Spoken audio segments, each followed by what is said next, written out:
How to sign up for the military and veterans programs in MGM Rewards card. Hey everyone, I'm here to assist you today. Without any delay, let's jump right in.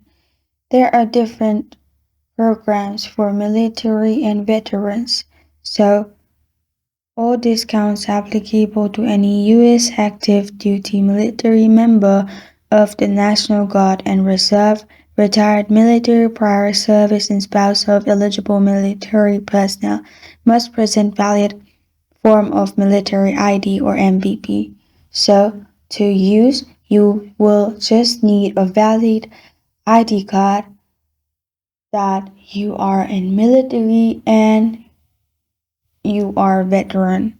So make sure you have your name's identity of military or if you're a veteran, and after you do that, you will be eligible to join the program, and you can simply send that to MGM Rewards or visit where they are located and then join.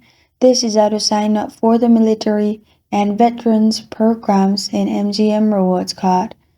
Thank you for joining me today. If this video helps you out, please leave a like and subscribe for more. Got a question or want to suggest a topic? Comment below. Thank you for watching.